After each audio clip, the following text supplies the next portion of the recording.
सभी भाई बहनों को जय श्री राम। दोस्तों, अधिकतर मेरे पास एक प्रश्न आता रहता है व्हाट्सएप पे और यूट्यूब पे भी कि नवरात्रि में माता को क्या भोग लगाना चाहिए।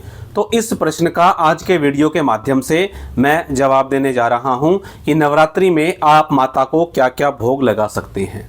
भोग लगाना है, जैसे आप जो श्रृंगार की वस्तुएं जो बाकी चीज़ें लगाते हैं उन पे मैं ज़्यादा डिस्कशन नहीं करूंगा। क्या भोग लगाना है, कैसे भोग लगाना है, ये आज के वीडियो के माध्यम से मैं बताने जा रहा हूं।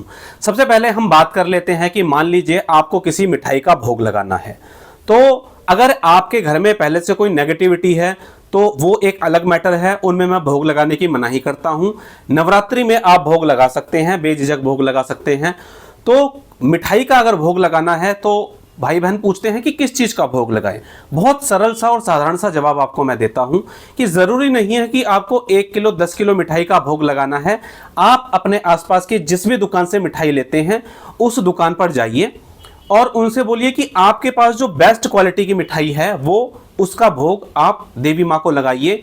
1 किलो लगाने की ज़रूरत नहीं है। मान लीजिए 1000 रुपये किलो मिठाई है, आप 100 ग्राम वो मिठाई लेके माता को भोग लगा दीजिए।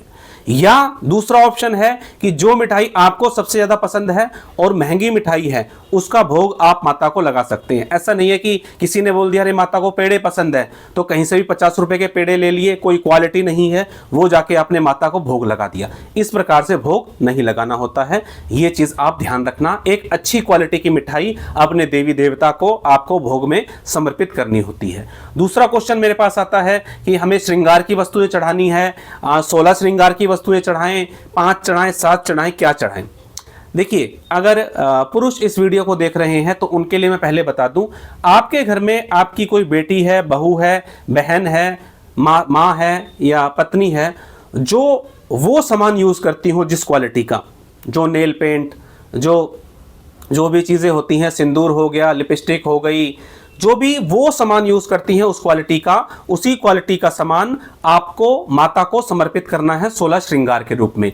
16 सामान आपको ज़्यादा महंगे पड़ते हैं तो आप 16 मत चढ़ाइए, आप कम चढ़ा दीजिए, लेकिन उनकी क्वालिटी आपको बिल्कुल भी डाउन नहीं करनी है। अगर आप चूड़ियाँ मान लीजिए 400 रुपये वाली पहनती हैं तो आप भले एक ही चीज़ चढ़ाएं, लेकिन क्वालिटी डाउन नहीं करनी, ये बात विशेष ध्यान रखना।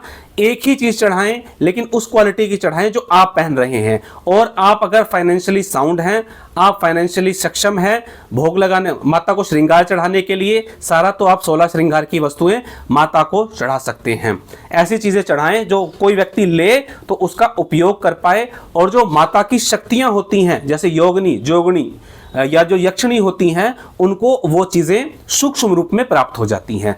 तो जिस चीज़ का आप भोग लगाते हैं वो उन्हें सूक्ष्म रूप में मिल जाती है। तो आप इस बात को बहुत ध्यान से समझिए, जब आप मनुष्य योनि में, मनुष्य रूप में अच्छी से अच्छी चीज़ों का भोग करना चाहते हैं तो देवी देवता भी बहुत सुप्रीम क्वालिटी की चीज़ों को ही एक्सेप्ट करते हैं। जहां श्रद्धा आ जाती है वो एक अलग मैटर है, लेकिन एक अच्छी क्वालिटी की चीज़ ही आप भोग के रूप में माता को चढ़ाइए। इसी प्रकार एक बात आती है कि चुन्नी किस प्रकार की चढ़ाएं। चुन्नी वही चढ़ाएं जो आप कहीं शादी ब्याह में जाने के लिए या अपने घर में रहने के लिए उस प्रकार की चुन्नी का प्रयोग आप अपने घर में करती हैं। ऐसा नहीं है कि 100 रुपये वाली चुन्नी लेके माता को चढ़ा दी, बिल्कुल भी ऐसा नहीं करना। अच्छी से अच्छी क्वालिटी की चीज़ लीजिए, चाहे वो मिठाई हो, चाहे वो कोई फूल हो, चाहे वो कोई माला हो, चाहे श्रृंगार का सामान हो, और चाहे कुछ भी आपको चढ़ाना हो वो अच्छी क्वालिटी का चढ़ाना है। ज़्यादा चीज़ों की भीड़ नहीं लगानी, कम चीज़ें चढ़ाएं लेकिन अच्छी क्वालिटी की चढ़ाएं। ऐसा करने से माता आपका भोग निश्चित तौर पर स्वीकार करेंगी। चलिए दोस्तों, आज के वीडियो में इतना ही।